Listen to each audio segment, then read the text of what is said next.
¿Qué tal, amigos televidentes? Muy buenas noches, un gusto poderles acompañar. Tras un comunicado que hizo público esta tarde el vicepresidente de la República, se generan desacuerdos en el interior del gobierno. ¿Qué tal, Marix? ¿Qué tal, César? Muy buenas noches. Les contamos también que la Corte Nacional de Justicia convocó para el próximo 7 de agosto a la audiencia de formulación de cargos en contra del excontralor Carlos Pollitt. Aquí iniciamos. Bienvenidos.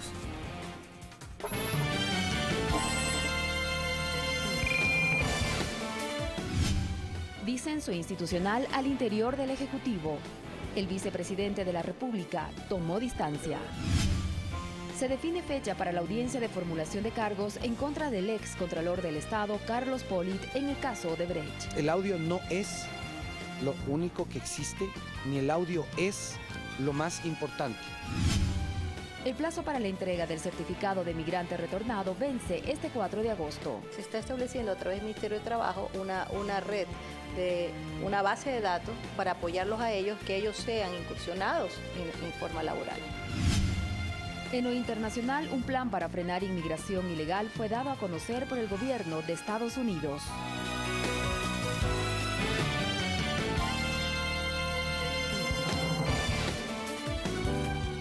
Atención a la siguiente información, una nueva implicación en un caso de corrupción que involucra al vicepresidente Jorge Glass y otros altos funcionarios del gobierno del presidente Rafael Correa, incluyendo al exministro Carlos Pareja Yanuseli, se desprende de un informe de la Contraloría General del Estado. Son 4 millones de barriles y 168 millones de dólares involucrados en la concesión para la explotación del bloque petrolero Shingue a través de un contrato de prestación de servicios. En ese proceso suscrito está información que fue publicada por el diario El Telégrafo en su edición digital.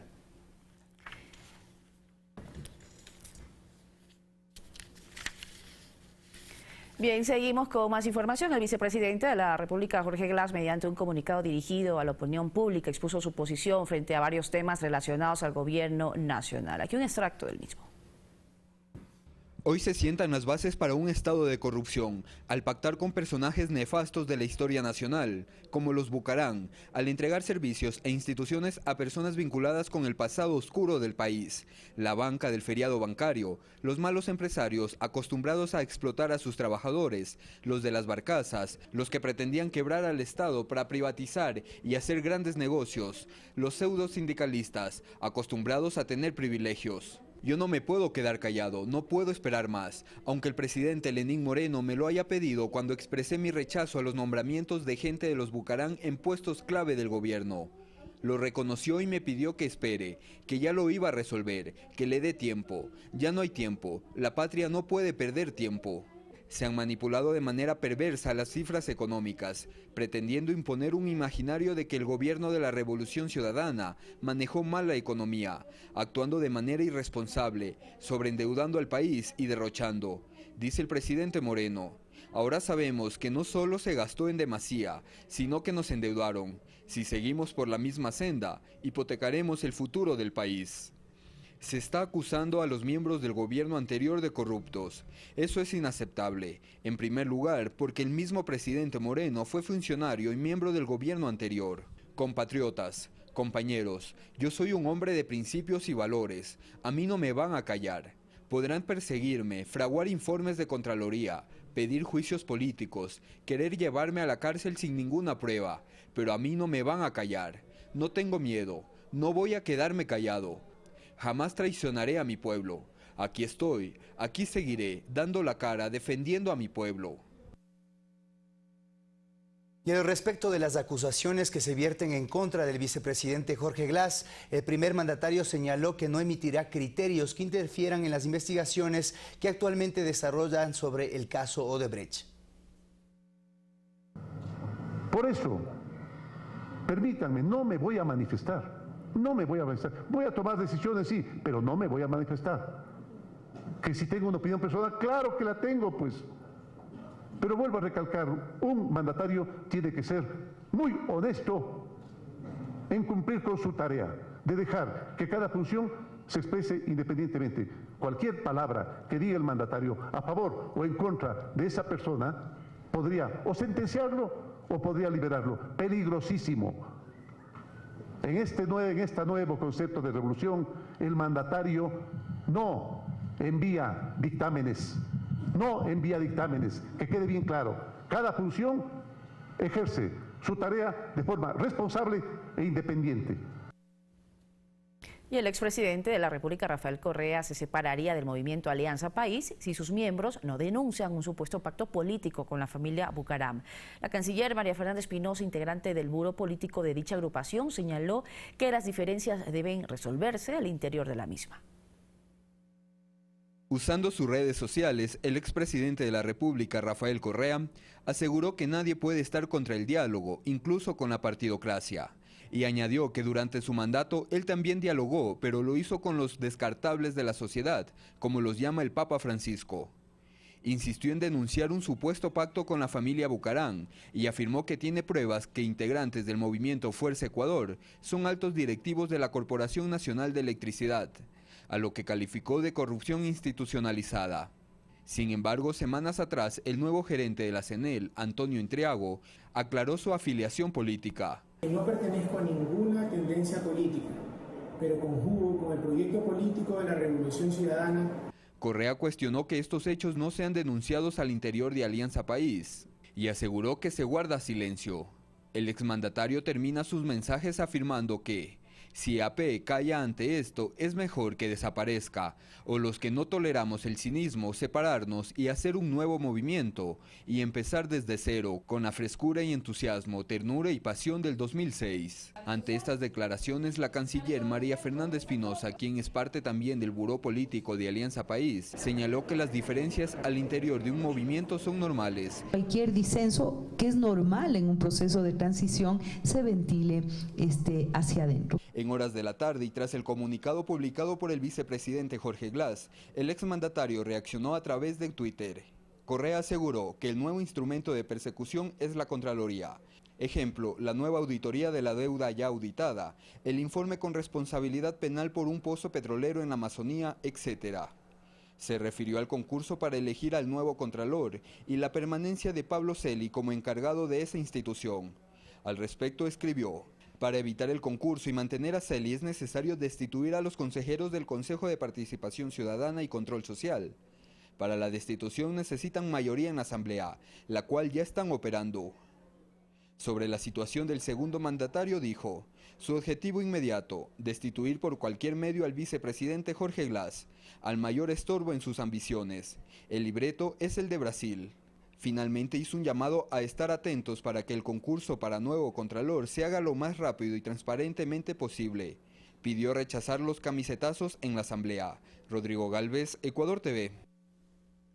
Y durante la tarde de este miércoles, en la sede del Poder Ejecutivo, se pudo evidenciar un ambiente de expectativa luego de que el segundo mandatario Jorge Glass hizo público un comunicado en su cuenta de Twitter marcando distancia con el presidente Lenín Moreno.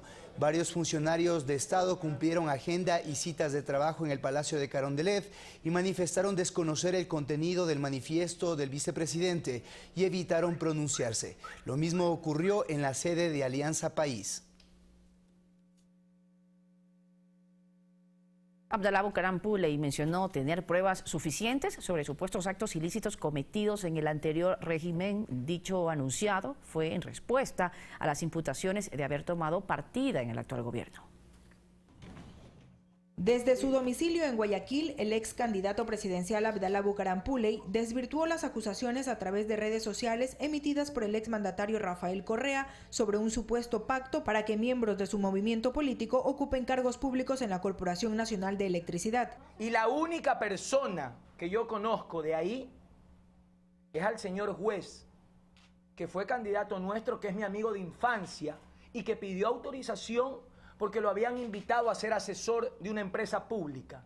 O sea que porque fue candidato mío yo tenía que decirle que no puedes trabajar en ningún lado, muérete de hambre. El señor Ferrín no trabaja en CNEL y el señor Entriago ha trabajado 9 años para Correa. Al señor Muga ni lo conozco. El también director nacional de Fuerza Ecuador mencionó tener pruebas de una serie de supuestos actos de corrupción cometidos en el último gobierno. Yo no soy fiscal ni juez. Yo he presentado las pruebas públicamente y todos los nombres que le he dicho en el que tengo la convicción y la certeza de que existen delitos, los hice públicos. Se refirió además a los actuales niveles de aceptación con los que cuenta el jefe de Estado Lenín Moreno, con quien dialogó personal y telefónicamente sobre su propuesta de eliminar la conocida como tabla de drogas. El diálogo ya es importante para comenzar a aportar ideas y sugerencias. Aproximadamente el 80% de los ecuatorianos está de acuerdo con el diálogo convocado por Moreno. Ojalá siga en ese camino. Bucaram confirmó su total respaldo al gobierno democráticamente electo. Mirta Carrillo, Ecuador TV. Y como parte del diálogo nacional, el presidente Lenín Moreno se reunió con los representantes de las prefecturas y también con la Asociación de Municipalidades del Ecuador para recoger sus necesidades. Continúa el diálogo nacional, esta vez con el Consorcio de Gobiernos Autónomos Provinciales, CONGOPE, quienes le expresaron al presidente su predisposición para colaborar en su plan de gobierno, especialmente en Casa para Todos. Queremos ser parte de este proceso, actores y actoras de este proceso. Entre sus aspiraciones está generar modelos de autogestión financiera. Queremos no depender íntegramente de los ingresos del Estado central, sino provocar la posibilidad de ingresos propios que rompan con esa dependencia y poder cumplir con lo que tenemos previsto en nuestros territorios. El tema de las competencias en vialidad formó parte de la reunión. La necesidad de que las concesiones viales se apliquen no solamente en las 2 o 3 provincias donde rigen hoy, sino también en otras provincias. Así como fortalecer los procesos de descentralización. Es el respeto a la autonomía y descentralización que tenemos las prefecturas en el país, los fondos, los recursos que aún se adeudan a nuestras instituciones. El señor presidente se ha comprometido para que a través del Ministerio de Finanzas se puedan transferir. En la tarde se reunió con el directorio de AME. A ellos les pidió apoyar al Plan Casa para Todos y se sinceró sobre la situación económica en el país, que limita la asignación de recursos. No es como cuando teníamos una deuda de 13.000 millones de dólares. Ahora la deuda es grande y los recursos son menores. Aseguró que se evitará afectar a los sectores más vulnerables. Procurando que los menos sacrificados sean los más pobres. Ojalá no sean tocados siquiera. El presidente de AME brindó buenas noticias para contribuir al Plan Casa para Todos. Actualmente tenemos identificado 1.943 macrolotes para más de 20.000 soluciones habitacionales. De esta forma el diálogo surte resultados con el apoyo de los distintos niveles de gobierno. César García, Ecuador TV.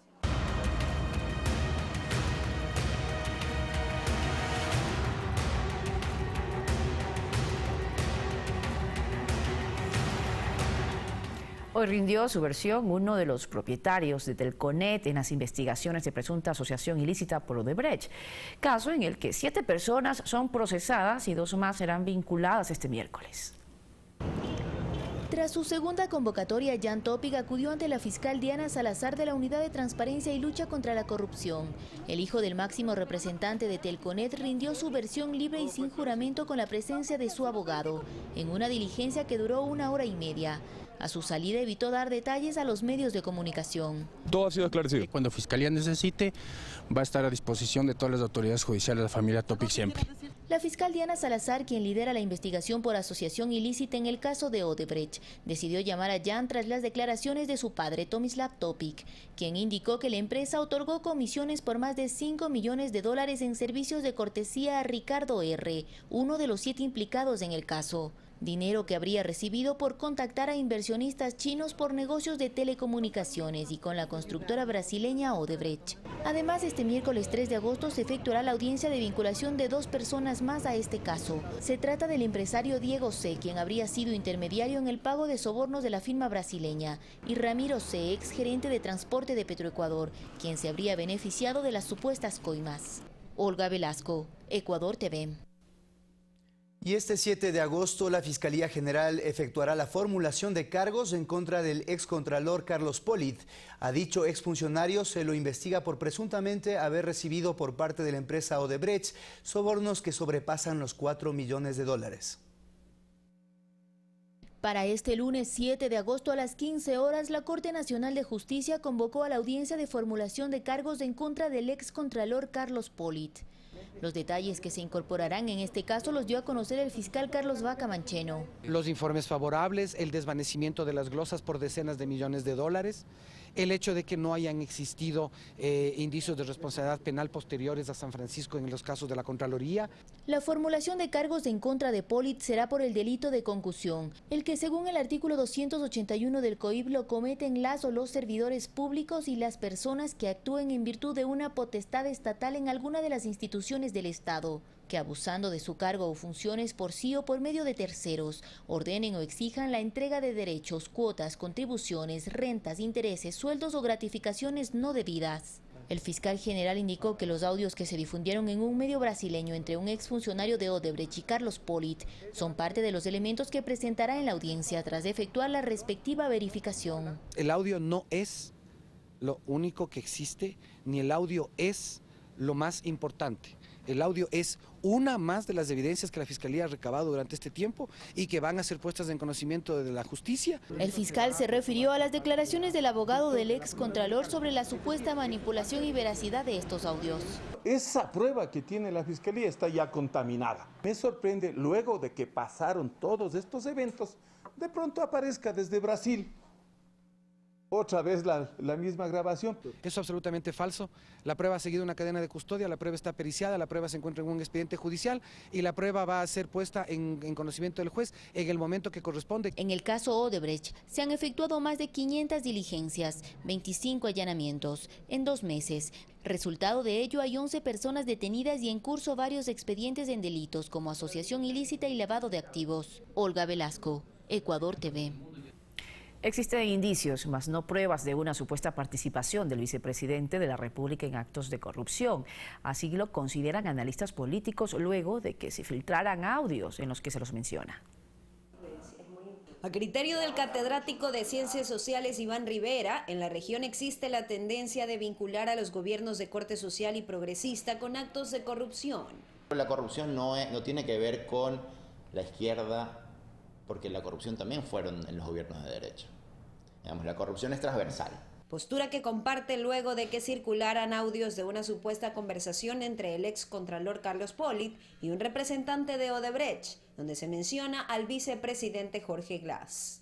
Considera que hay una agenda mediática establecida para señalar como culpable de dichos actos al segundo mandatario. Hasta aquí no se ha presentado, como vuelvo a decir, una prueba en concreto. Por ahora son indicios de responsabilidad. Tesis que el sociólogo Homero Ramírez respalda. Los ecuatorianos lo que podemos exigir, o debemos exigir, es de que se esclarezca lo más rápido posible y con pruebas plenas. Este accionar responde a una estrategia para ganar mayor presencia política en el país, asegura Ramírez. Y se ha usado mediáticamente el asunto del vicepresidente y su vinculación con algún otro pariente para poder tener presencia en la opinión e influir en busca de posiblemente más personas que puedan adherirse a sus propuestas para una próxima elección, que será en 1 año y pico para elegir alcaldes, y ahí seguramente, si esto prospera, se verá el resultado.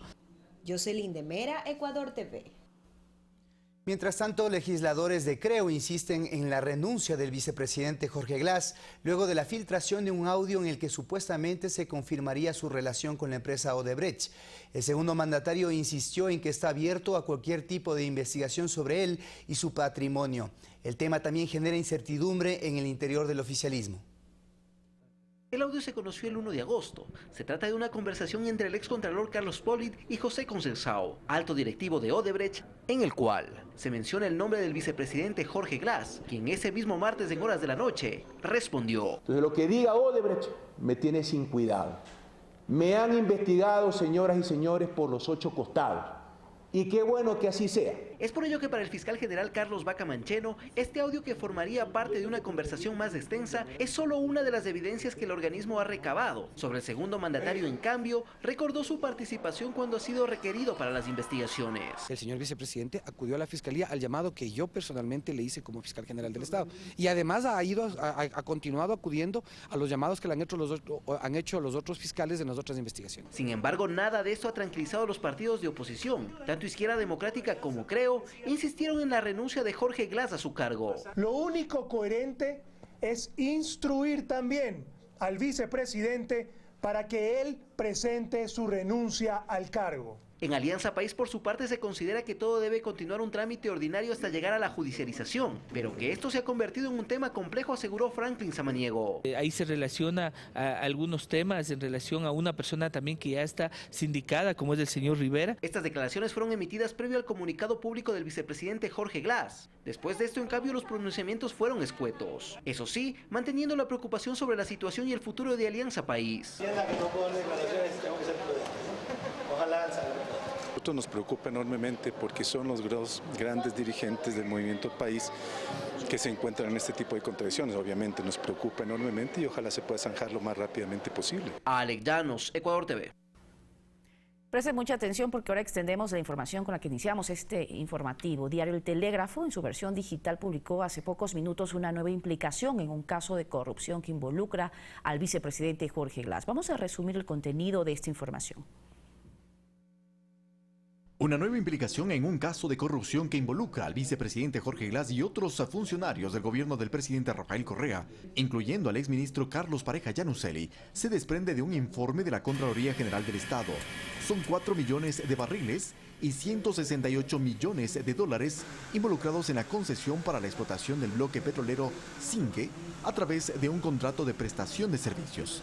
En este proceso, suscrito en marzo de 2012, estuvieron involucrados como parte del comité de licitación el entonces vicepresidente Jorge Glass, Carlos Pareja Yanuseli y María Lorena Espinosa, coordinadora jurídica de hidrocarburos. Con la firma de esos funcionarios, se instruyó al entonces secretario de Hidrocarburos, Wilson Pastor, para adjudicar el contrato a la compañía Gente Oil, en la que su hija era gerente financiera y vicepresidenta del directorio. La irregularidad registrada por la Contraloría se refiere al cálculo por volumen de explotación que habría permitido a la compañía duplicar la producción y las ganancias por encima de lo permitido por los informes técnicos. El prejuicio ascendería a cerca de 5 millones de dólares.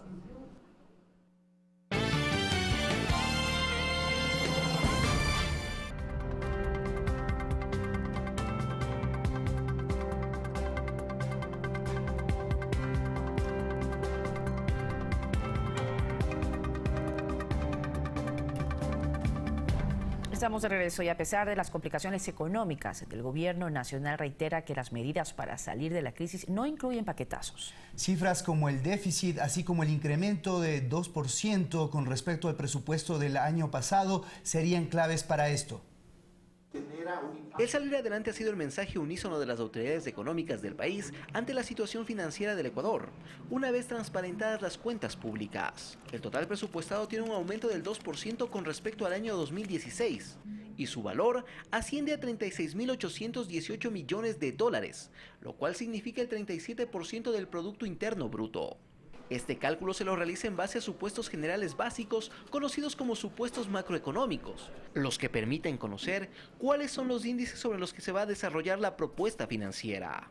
Entre estas cifras están la inflación proyectada, la cual según la proforma es del 1,1%, el crecimiento programado del 0,7%, el precio del petróleo en 41.69 dólares por barril, la producción de 136 millones de barriles, la importación de derivados en 45 millones de barriles y un déficit de 4.700 millones de dólares. Las fuentes de financiamiento en cambio vendrán del Banco Mundial y el Banco Interamericano de Desarrollo para programas de inversión, mientras que para necesidades fiscales se tendrá el Fondo Latinoamericano de Reservas FLAR. Alex Llanos, Ecuador TV. La priorización de la inversión, mecanismos de austeridad, así como el impulso al uso de medios de pago digital, completan las acciones inmediatas planteadas por el Ejecutivo para dinamizar la economía. El tema no resulta nuevo y por eso será tal vez la primera medida dentro de las 5 acciones inmediatas dispuestas por el Ejecutivo para superar la situación económica del país. Se trata de la austeridad, la cual se espera mediante decreto ejecutivo reducir gastos superfluos, algunos de los cuales incluso ya se evidencian, señala el economista Víctor Hugo Albán. La mayor parte de ministros estaban con 2 y 3 vehículos, ¿no? Este rato es un solo vehículo y al ordenado no se modernice el parque automotor del sector público. Otra medida está enfocada en la priorización de la inversión. El ministro de Finanzas, Carlos de la Torre, ya anunciaba que la construcción de nuevas obras, por ejemplo, será para las zonas afectadas por el terremoto de abril de 2016, pero que esto no significa dejar de invertir, a Cotalbán. Van a terminarse ciertos proyectos que están inconclusos. que fueron ofertas de campaña. Finalmente, la última de estas acciones urgentes está en el impulso de los medios digitales de pago, una acción adoptada en otros países y que en el Ecuador se vuelve inmediata debido a no poseer moneda propia, señala el académico Patricio Sánchez. Falta de recursos económicos, las faltas de créditos y también la seguridad, que es muy importante. Para Sánchez, esta acción no debe ser regulada vía decreto, sino como establece la economía. Esto es a través de la oferta y la demanda. Si el sistema financiero ecuatoriano quiere aportar, como ellos ya lo han dicho públicamente, quieren invertir, quieren traer los capitales que tienen fuera, eso va a ayudar a la propuesta realizada por el presidente Lenín Moreno. Para ello, además, será importante generar una cultura ciudadana para el uso del dinero electrónico. Alex Llanos, Ecuador TV. El examen de auditoría de la deuda pública dispuesto por la Contraloría se aplicará al periodo comprendido entre enero del 2012 y mayo del 2017. Veamos en qué consiste este proceso. El documento fue suscrito el último día del mes de julio, pero se hizo público este martes 1 de agosto. La Contraloría, en base al artículo 31, numeral 29 de la norma que rige la entidad, hará uso de su atribución para auditar la deuda externa e interna contratada en los últimos 5 años. Atribuciones de la Contraloría: auditar todo financiamiento internacional otorgado a favor de las instituciones del Estado. Para el analista económico Víctor Hugo Villacrés, la Contraloría deberá enfocar sus esfuerzos en determinar el destino que tuvieron los recursos obtenidos vía deuda. Hay principios como que el endeudamiento público debe ser para financiar inversión, que el endeudamiento público no financiará gasto corriente. De allí que el ex contralor Marcelo Merlo dice hay que observar clara y detenidamente la filosofía de la Constitución, expresada en las nuevas regulaciones que señala el artículo 290 sobre el endeudamiento público. Cuando no hay recursos ordinarios, normales, para financiar el gasto público, se puede acudir al financiamiento externo. Para el fin, la Contraloría conformará un equipo técnico que se encargará de analizar las cuentas e información proveniente del Ministerio de Finanzas, Banco Central del Ecuador, Semplades y otras entidades públicas. Normalmente la Contraloría no vuelve a auditar aquello que ya fue auditado. Lo que podría es cambiar el ámbito de acción de qué es lo que se auditó la primera vez y qué es lo que se audita esta vez. Todo esto ocurre tras las críticas del mandatario Lenín Moreno al manejo de la economía y la deuda pública durante el gobierno anterior. Alexis Moncayo, Ecuador TV.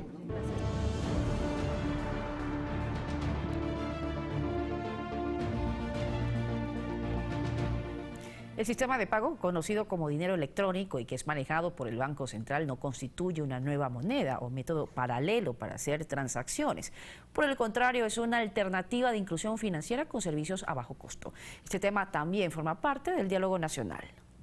La plataforma de dinero electrónico busca que se realicen transacciones a través de cualquier teléfono celular sin necesidad de conexión a internet o que el dispositivo sea un equipo avanzado, permitiendo pagos de manera fácil como lo hacen actualmente las tarjetas de débito o los cheques, beneficiando a la ciudadanía que no está bancarizada, es decir, que por sus requisitos como el monto inicial o el nivel de ingresos bajos no pueden abrir una cuenta en el sistema financiero tradicional, como lo explica Ricardo Quiroga, vocero de Efectivo desde mi celular del Banco Central. Tienen muchas más oportunidades de negocios nuevas y de adelantos, poder hacer pagos con el celular que con una tarjeta. Las transacciones que se realizan por medio de este método de pago es seguro y está respaldado en su totalidad por dólares físicos, de ahí que el gobierno ha planteado su masificación y para ello se mantienen conversaciones con el sector de la banca privada, como lo explica Julio José Prado, representante del sector. El primer paso es implementar una billetera móvil en el sector privado. El segundo paso será ir integrando a todas estas cadenas de consumo, de comercio y demás, las grandes tiendas de comercio para que se adhieran y obviamente el centro de todo es el consumidor. El consumidor tiene que estar satisfecho, tiene que ser un producto pensado en el consumidor y que pueda después realmente utilizarse en todos los lugares donde quiere el consumidor utilizarlo. En la actualidad están registrados y activos 3.709 centros que aceptan este método de pago. De encontrar puntos de acuerdo entre las autoridades económicas y la banca privada, este número de centros se incrementará. Esto no es un invento ecuatoriano, esto no es una novelería nuestra. Todo el mundo está moviéndose para allá y algunos países ya están haciendo planes bastante agresivos para eliminar en algunos años el papel moneda y que todo sea manejo electrónico. Entonces el mundo entero va para allá. Y de igual manera los servicios, pues al estar apalancados en un sistema financiero privado, no se descarta que los usuarios de este sistema de pago electrónico puedan acceder a créditos. Lo que no queremos y la lógica del sistema no es que la persona se quede por afuera del sistema bancario o del sistema financiero, sino que entre a formar parte del sistema financiero para que incluso no solo tenga disponible una billetera móvil que le permite hacer pagos, sino en el futuro se le puede hacer, por ejemplo, créditos y microcréditos a través del teléfono, que es lo que ya está pasando en otros países. El gobierno central ha manifestado que independientemente independientemente de quién administra el medio de pago electrónico, el objetivo principal es fortalecer la dolarización e incluir financieramente a la población no bancarizada. Carlos Flores, Ecuador TV. Mayor eficiencia en la asignación de recursos públicos al sistema de salud es uno de los objetivos que pretende el diálogo nacional para este sector. Sumado el sector de la salud al diálogo nacional, usuarios y profesionales mencionan los avances alcanzados durante los últimos años, como en infraestructura e equipamiento. En el Hospital Especializado de Gineco-Obstetricia Matilde Hidalgo del Guasmo, las pacientes reconocen las mejoras en este nosocomio, próximo a cumplir 29 años de existencia. No era tan bonita, no había muchos doctores, pero ahora sí, ya los doctores, hay doctores más especializados y todo para atender a las pacientes. A mí me han atendido excelentemente, lo siguen atendiendo muy bien, ha sido una atención para mí excelente. Lo que antes no había, ahora lo es. Con el propósito de construir mejores políticas públicas, el Ministerio del Ramo requiere que los actores involucrados como usuarios, médicos, así como la industria farmacéutica, sean parte de las mesas de diálogo. En búsqueda de tener profesionales más capacitados, existe la constante apertura para su preparación. Siempre hará falta que se hagan invitaciones a cirujanos o médicos especialistas de otro nivel, de otras latitudes, que sigan o contribuyan con la preparación de este grupo de gente joven que sigue buscando prepararse y estar mejor. Asimismo, se reconoce que el acceso a tratamientos y medicamentos para personas con enfermedades catastróficas fue debido al cambio de visión en la salud como un derecho, que incluyó una reforma estructural del Ministerio de Salud y del Sistema Nacional de Salud. Nosotros tenemos una necesidad en los actuales momentos, pero esa necesidad de aquí a un año, de aquí a 2 años, va creciendo. Por lo tanto, tenemos que seguir avanzando y tenemos que seguir incrementando el número de profesionales y seguir incrementando la tecnología y seguir tal vez creciendo en infraestructura, ¿por qué no? El objetivo de dichos diálogos pretende no únicamente tener soluciones a corto plazo, sino que se genere una mayor eficiencia en el uso de los recursos estatales. Mirta Carrillo, Ecuador TV. Y con el inicio del Plan Casa para Todos en Manabí continúa el proceso de ubicación de terrenos donde se van a construir más viviendas para familias vulnerables a nivel nacional. El gobierno cuenta con 53 lotes precalificados para el desarrollo del programa habitacional.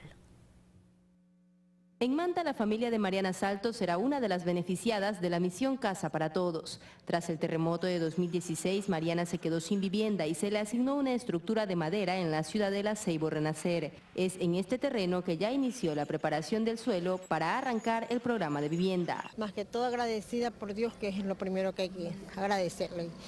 Y al presidente, porque por lo menos nos ha dado un lugar donde vamos a estar un poco más seguras. En Portoviejo, capital de la provincia, aparte del terreno de la ciudadela San Alejo donde se construirán las primeras casas, se han ubicado 2 lotes más, uno en el sector Tres Marías de la vía Portoviejo-Santana y otro detrás del Hospital de Especialidades, en el ingreso al Florón, con más de 5 hectáreas. Puede dar una cabida de otras 500 viviendas más adicionales a las 350 que va a permitir por lo menos ubicar el terreno de San Alejo. A nivel rural todavía se busca opciones. Donde se puede hacer un asentamiento importante en donde puedan acoger a las 7 parroquias rurales. El objetivo es facilitar de vivienda a familias de escasos recursos. De personas que lo perdieron a causa del terremoto, a causa de vivienda que estaban en zona de riesgo. A nivel nacional se cuenta ya con una base de 720 terrenos para el Plan Casa para Todos. Ya el 50% han sido revisados y hay alrededor de 56 con una precalificación para un arranque, digamos, próximo. En Manabí, el Plan Casa para Todos contempla la construcción de 520 viviendas inicialmente con una inversión de $10 millones. Karen Ceballos, Ecuador TV. En otro tema, en Cuenca, colectivos sociales y autoridades locales realizaron un plantón en los exteriores del complejo judicial. Existe celeridad en la justicia por los casos de femicidio registrados en la provincia de La Suay.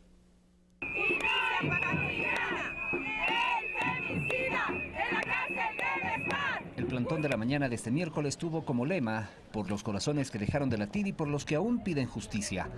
Decenas de personas de varios colectivos sociales se manifestaron en los bajos del complejo judicial de Cuenca, mientras en el interior se desarrollaba una audiencia del caso Cristina Palacio. Nuestro colectivo hoy está aquí presente con todas con las siluetas y con todos los nombres pidiendo justicia. Colocaron una silueta color morado como símbolo de combate contra la impunidad y solidaridad con las víctimas del femicidio. Estamos con la campaña de Ni un corazón menos porque no queremos más femicidios, no queremos más violencia. Insistirle a la justicia la necesidad de resolver de manera rápida, acelerada, pero como es decir, definir con claridad que este es un caso de femicidio. El caso de femicidio más mediatizado en Azuay es el de Cristina Palacio. La asesinaron el 28 de marzo de este año y su cuerpo fue lanzado al río Cuenca. La defensa del autor confeso del crimen aduce problemas psicológicos del procesado. Varias personas y autoridades locales exigen urgentes reformas a la ley. El Ecuador se encuentra en un fuerte debate de lo que ocurre con el Código Integral Penal en los temas de violencia. Está la propuesta también de una ley integral de violencias que ha sido presentada, que se está presentando para la Asamblea Nacional. En lo que va de 2017, en Azuay se registran 5 casos de femicidio. De estos, uno fue resuelto con sentencia condenatoria de 8 años de internamiento contra un menor de 16 años de edad por ser el culpable de la muerte de Jessica Gordillo, asesinada el 29 de abril. A nivel nacional se registran 69 casos, 43 de ellos resueltos. Lo primero que hay que hacer es la denuncia y ante ello confiar en la justicia, en la policía. César Tacuri Vintimilla, Ecuador TV.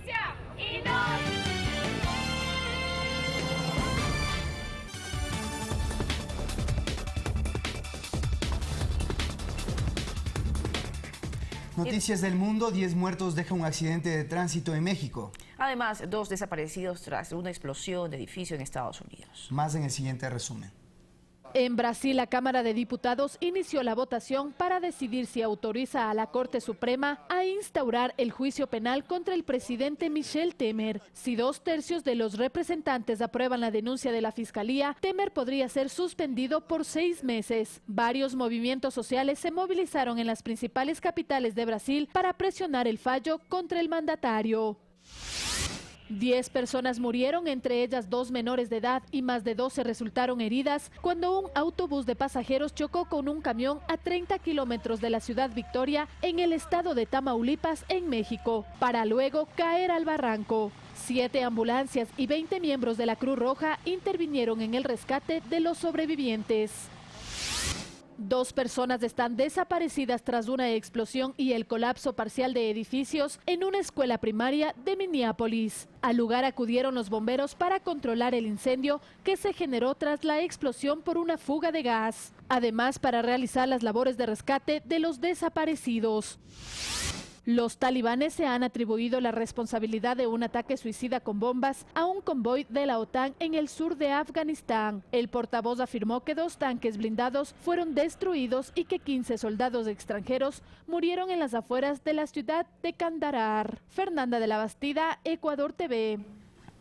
Y regresamos con noticias en nuestro país. A través de un comunicado difundido en redes sociales, el presidente de la República y también presidente del Movimiento Alianza País, Lenín Moreno, se dirigió a la militancia de dicha agrupación política. Ponemos a consideración a ustedes el mensaje completo. Queridas y queridos compañeros de Alianza País, como presidente de nuestro movimiento me dirijo a ustedes para decirles que frente a cualquier adversidad y a cualquier diferencia política, nuestra posición es y será siempre la convocatoria a la unidad.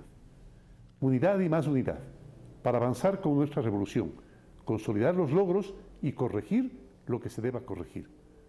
Para eso es fundamental cumplir con nuestro plan de gobierno y el plan Toda una Vida, con los que nuestro movimiento ganó las elecciones. Continuaremos defendiendo los logros de estos 10 años de cambios, impulsando el diálogo con todos los sectores para superar las dificultades, en función siempre de los grandes objetivos nacionales. El diálogo y la recuperación de un amplio apoyo social a la revolución no implican claudicaciones ni entreguismos, peor reparto alguno del poder político a la manera de la vieja partidocracia. Continuaremos gobernando en función de los principios de nuestro movimiento, con posiciones progresistas que busquen construir una sociedad democrática con plenas libertades, soberana, dialogante y solidaria. No vamos a ceder a nuestro compromiso de luchar por la ética en la política, en nuestro combate frontal contra la corrupción, respetando la independencia de las funciones y los debidos procesos. Seguiremos firmes por la erradicación de la pobreza y conseguir una mayor justicia social.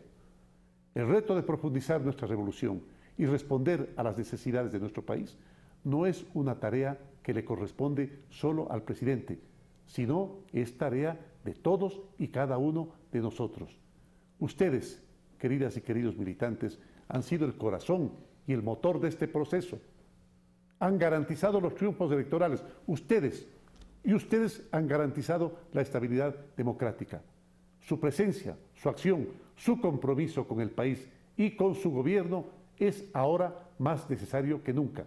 Este debe ser un momento de profunda reflexión política de toda la militancia, sin caer en la provocación ni en el juego de la ruptura, la complicidad y, peor, el encubrimiento. Siempre sí a la diversidad de opiniones, siempre sí al afecto y hermandad entre nosotros. Revolucionar la revolución debe ser siempre el propósito permanente, siempre apuntar más alto, soñar en grande, hacer todo mejor. Les convoco a cerrar filas para continuar luchando juntos por el nuevo Ecuador, en unidad, con transparencia, compromiso y la pasión que siempre le hemos puesto a esta revolución. Mi abrazo, querido, a cada uno de ustedes, compañeras y compañeros. Y con esto cerramos este servicio informativo. De inmediato viene Fernando Estrada con la información deportiva y la agónica clasificación de Liga Deportiva Universitaria en la Copa Sudamericana. Felicidades a los liguistas entonces por ese triunfo. Muchísimas gracias por su compañía. Pasen bien.